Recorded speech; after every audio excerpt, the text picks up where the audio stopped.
Quand on pense au contrôle d'accès, on le relationne presque systématiquement avec le réseau informatique, particulièrement depuis que le VPN a supplanté le véhicule à moteur. Malgré tout, les lieux physiques continuent de recevoir des personnes, les usines, les immeubles de bureaux, et contrôler l'accès est toujours aussi nécessaire. Évidemment, la plupart de ces établissements utilisent des systèmes de contrôle d'accès plus ou moins évolués, à base de cartes magnétiques ou de biométrie, et qui limitent l'accès à des zones bien précises.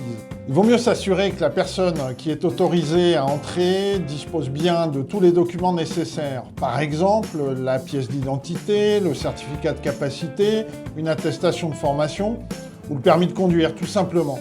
Ensuite, il faut savoir clairement ce qui justifie l'accès et la durée.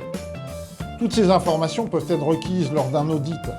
Et si la demande d'accès n'est pas anticipée, on comprend bien que cela risque de provoquer une file d'attente interminable au poste de garde. Comment Ecaldima va nous aider à garantir la sécurité et la conformité des accès au site?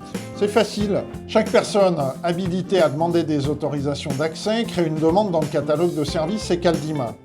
Elle renseigne les coordonnées, la raison et la durée, les zones accessibles et télécharge les documents obligatoires. La demande est ensuite soumise au service de sécurité pour contrôle et validation et le badge sera préparé avant l'arrivée de la personne intéressée. Et au moment de sa remise, le poste de garde confirme l'entrée sur site. A posteriori, il sera possible de connaître toutes les autorisations acceptées et confirmées. C'est comme ça, Ecaldima.